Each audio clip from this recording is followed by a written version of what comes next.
শুভ সকাল বন্ধুরা, কেমন আছেন সবাই? আশা করি যে যেখানে আছেন সবাই খুব ভালো আছেন এবং সুস্থ আছেন। ভগবানের আশীর্বাদে আমরাও মোটামুটি ভালোই আছি। লাইফস্টাইল উইথ সুতপার আরও একটি নতুন দিনে আপনাদের সবাইকে স্বাগত জানাই।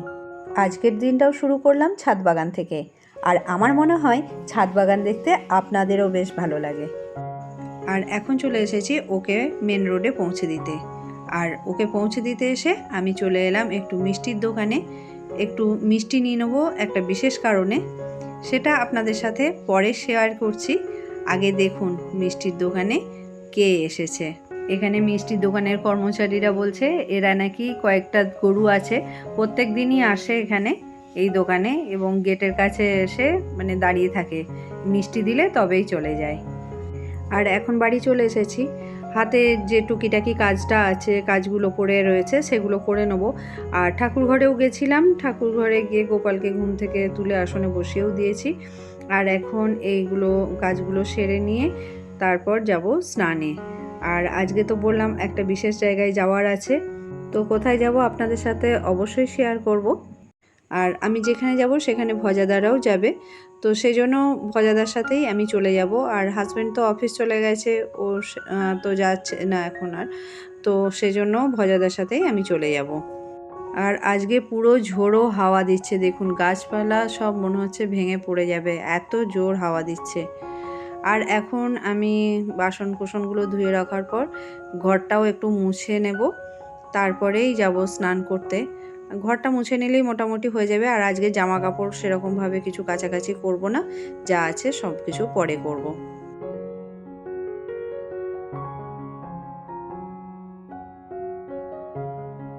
এখন বারান্দায় এসেছি, খুব হাওয়া দিচ্ছে, মানে ঝোড়ো হাওয়া দিচ্ছে, সকাল থেকেই ঝোড়ো হাওয়া দিচ্ছে।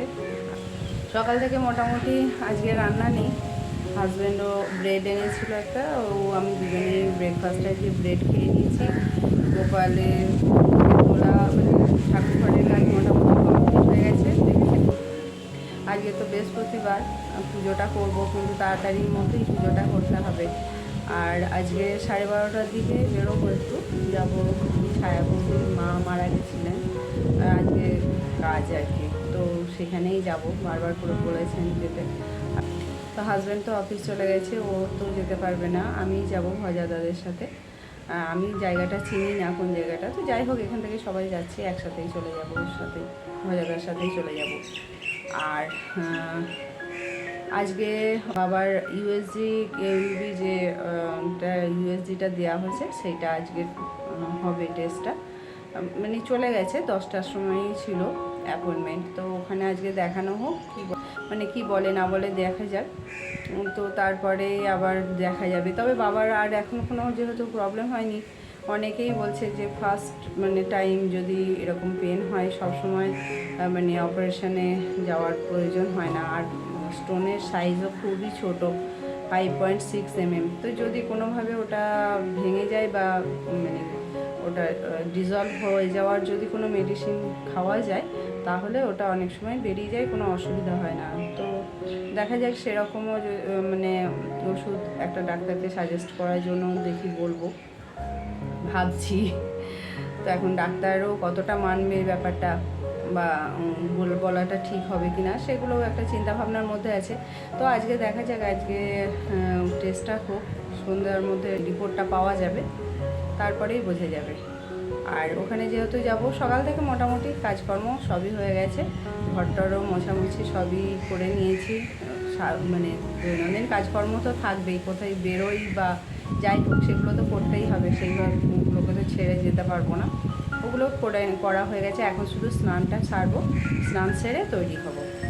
তো তার আগে ভাবলাম আপনাদের সাথে একটু কথা বলি, সময়ই করতে পারছি না তাড়াহুড়োর মধ্যে, যেহেতু একটা জায়গায় বেরোতে গেলে কাজগুলো গুছিয়ে বেরোতে হবে, তো ভাবলাম যে না, এখন একটু বসে আপনাদের সাথে কথাগুলো বলি, তারপরেই স্নানে যাব। আর আজকে আর কাছাকাছি করছি না, ভালো ওয়েদার ছিল, যেহেতু বাড়িতে থাকবো না, যদি এর মধ্যে বৃষ্টি আসে, মাঝে মাঝে একটু একটু মেঘও দেখা দিচ্ছে, তো যদি আবার বৃষ্টি আসে তাহলে সব কাঁচা ধোয়া জিনিসপত্রগুলো আবার ভিজে যাবে, নোংরাই হয়ে যাবে, তখন আবার পরিষ্কার করতে দিতে হবে। সেই জন্য ভাবছি যে এখন আজকে আর কাজ করা থাক। আর বেড কভারগুলো অনেকগুলো জিনিস জমে গেছে, ওগুলো কাচতে গেলে মানে আমি একটুখানি ওয়াশিং মেশিনটাতে ভাবছি কাচবো। তো দেখি কালকেই করে নেবো, কাল বা পরশু দিন আবার আমাদের এখানে ভোট আছে। বাবু যদি পারে তো কালকে বাবুকে বললাম, ও তো আসতে হবে, দেখি আসে কি না, এখন কীরকম কী ব্যাপার হয় না হয়। আর এখন না ডাক্তাররাও ঠিকঠাকভাবে একদম সব কিছু যে আপনাকে মানে গাইড করবে সব সময় কিন্তু করেও না। এই যে একটা স্টোনটা ডিজলভ হয়ে যাওয়ার যে একটা মেডিসিন আছে, এটা তো আমাদের এটা একটা দিতে পারতো ডাক্তার, কিন্তু একটা শুধু অ্যান্টিবায়োটিক দিয়েছে আর পোস্ট এডের জন্য একটা মেডিসিন দিয়েছে, কোনো রকম ইয়ে দেয়নি। এটাও তো ঠিক না বলুন তো। এইভাবে আমরা তো সাধারণ মানুষ, আমরা 5 জনকে জিজ্ঞেস করে জানছি যে যাদের হয়েছে যে কিভাবে তারা ট্রিটমেন্ট করিয়েছে। একজনের তো 13 mm পর্যন্ত মানে স্টোন হয়েছিল শুনলাম। তো সে বলল যে ওর ওষুধ মেডিসিনের সাহায্যে ইউরিনের মধ্যে দিয়ে বেরিয়ে গেছে। আর এত ছোট একটা হ্যাঁ, বাবার একটু সমস্যাটা কেন বেশি মনে হচ্ছে আমাদের, মানে চিন্তার ব্যাপারটা হচ্ছে, সেটা হচ্ছে বাবার এজটার জন্য। যাদের কে জিজ্ঞেস করছি যাদের এরকম হয়েছে, স্বাভাবিক সবাই যখনই মানে আমাদের কোনো অসুবিধা হয় আমরা তখন তো সবাইকে জিজ্ঞেসও করি না, সবার সাথে কথা না বললে আপনি সবসময় সব জিনিসটা জানতেও পারবেন না, তাই না? হাওয়া এত দিচ্ছে ঠিকই, কিন্তু গরমও আছে, বেশ গরম লাগছে। এখন 11:15 বেজে গেল, না এখন চান করতে চলে যায়।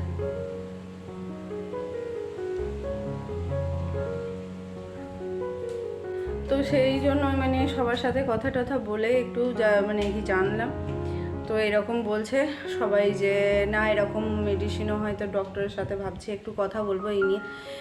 শুধু যদি মানে একটা ইয়েতে হয়, এত টাকা পয়সার তো ব্যাপার রয়েছে, আর শুধু একটা মানুষের তো শারীরিক একটু মানে কষ্টও হবে না এই বয়সে। তো সেটাই এখন ভাবছি যে যদি মেডিসিনের মাধ্যমে হয়ে যায় তাহলে খুবই ভালো হয়। তো অনেকে বলছে হোমিওপ্যাথ দেখাতে করতে, কিন্তু এখন কতটা কিসে ফল পাওয়া যাবে সেটাও একটুখানি দেখার বিষয় আর কি।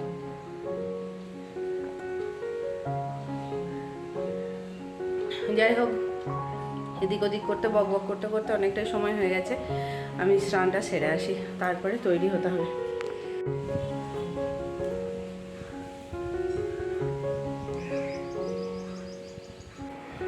এই যে তৈরি হয়ে গেছি, আর এই যে এই শাড়িটা পরে নিয়েছি। তো যাই, এখন দেখি, ও তো 12:30 মতো বাজছে, 12:30টার সময় বেরোবে বলেছিল ভাজাদা। কি তৈরি হবো বাপরে, এত ঘাম হচ্ছে, ফ্যানের তলায় দাঁড়িয়েও ঘাম হচ্ছে।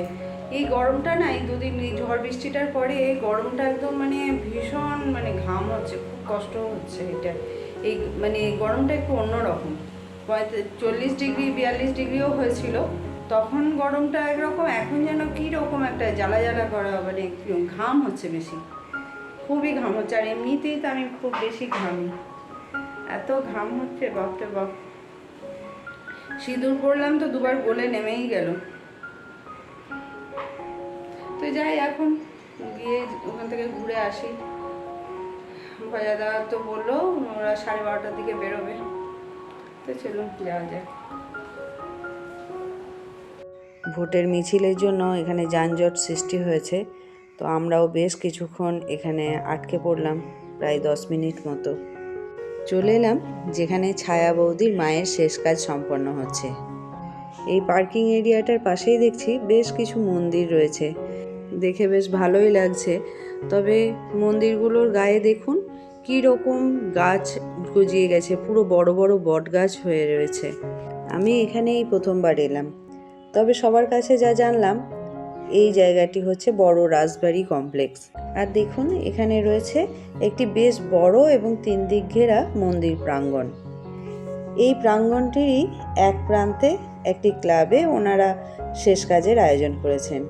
এই বিস্তীর্ণ মাঠের 3 দিকে রয়েছে 12টি শিব মন্দির, এবং একটি মন্দিরে দক্ষিণেশ্বরের মায়ের চিত্রে পুজো করা হয়। এই যে সামনে যে মন্দিরটি রং করা রয়েছে এইটি প্রায় 200 বছরের পুরনো এই মন্দিরগুলি। বেশিরভাগ মন্দিরই আজ জীর্ণ এবং ভগ্নপ্রায়। আগে এই মন্দিরগুলিতে কোষ্ঠী পাথরের শিবলিঙ্গ ছিল বলে জানা যায়, কিন্তু আজ তা উধাও। বেশিরভাগ মন্দিরেই শিবলিঙ্গ দেখতে পেলাম না।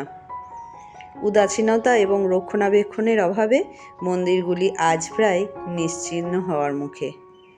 মন্দিরের গায়ে গজিয়ে উঠেছে বড় বড় বটগাছ। এখানে মাত্র 2-1টি মন্দিরেই শিবলিঙ্গ রয়েছে। বাকি মন্দিরগুলি এখানকার মানুষ তাদের নিজেদের প্রয়োজনে ব্যবহার করছে দেখতে পেলাম। মনটা খুব খারাপ হয়ে গেল মন্দিরগুলোর অবস্থা দেখে। হ্যাঁ, কোনো সংস্কার নেই, কিছু নেই। এত বড় বড় বট গাছ, পুরোনো দিনের জায়গা, পুরোনো মন্দির, তারপর মানুষজনও ব্যবহার করছে এগুলো। আর এই মন্দিরগুলি রবীন্দ্র সরোবর মেট্রো স্টেশন থেকে মাত্র 10 মিনিটের হাঁটা পথেই পৌঁছানো যাবে। আর চলুন এখন মন্দিরগুলি একটু ঘুরে দেখে নিই। যে চিত্রের কথা বলছিলাম, দক্ষিণেশ্বরের মায়ের মন্দিরের যে চিত্র এখানে পূজিত হয় সেটি এটি। আর এই দেখুন মন্দিরটির কি অবস্থা। সঠিক সময়ে যদি এই মন্দিরগুলি রক্ষণাবেক্ষণ হতো তাহলে আজ হয়তো এটিও একটি দর্শনীয় স্থানে পরিণত হতো। একদিন এই মন্দিরগুলোতে সকাল সন্ধ্যা ভগবান পূজিত হতেন। নিশ্চয়ই ধূপ ধুনোর গন্ধে চারিদিক ভরে থাকতো, কাঁসর ঘণ্টা বাজতো, আরতি হতো, কত মানুষের সমাগম হতো, তাই না? আর এখনও অনেক মানুষ এখানে রয়েছে, তবে সেই পরিবেশ আর নেই। মন্দিরগুলো দেখে সেই পুরনো দিনগুলো কেমন ছিল মনের মধ্যে সেই ছবিটা একবার ভেসে উঠল। এই 12 শিব মন্দির প্রাঙ্গণের ঠিক পাশেই আছে বড় রাসবাড়ি বা বড় রাস মন্দির। এই মন্দির সকাল 6টা থেকে বেলা 12টা এবং বিকেল 5টা থেকে সন্ধ্যা 8টা পর্যন্ত খোলা থাকে। এই মন্দিরে কোষ্ঠী পাথরের তৈরি শ্রীকৃষ্ণ এবং অষ্টধাতুর রাধারানীর নিত্য পূজা করা হয়। এখনও এখানে রাসযাত্রা, দোল উৎসব, ঝুলন যাত্রা এবং জন্মাষ্টমী পালিত হয়। তবে ইচ্ছা থাকলেও দেখা হয়নি এই মন্দিরটি, কারণ তখন মন্দির বন্ধ হয়ে গিয়েছিল। মন্দিরের মধ্যেই রয়েছে এই নহবত। আগে বিভিন্ন শুভ অনুষ্ঠানে সানাইয়ের আসর বসত এই নহবতেই। আর এই নহবতের পাশেই রয়েছে বেশ কিছু ঘর যেখানে নাকি নাম সংকীর্তনের আসর বসত। তো বাইরে থেকেই মন্দিরটি যেটুকু দেখা সম্ভব হলো সেটুকু দেখেই আমরা এখন বাড়ি ফিরছি। তো আজ এই পর্যন্তই। দেখা হচ্ছে আবার আমার নতুন একটি ভিডিওতে। ততক্ষণ সবাই ভালো থাকবেন, সুস্থ থাকবেন, সাবধানে থাকবেন। আবার দেখা হবে।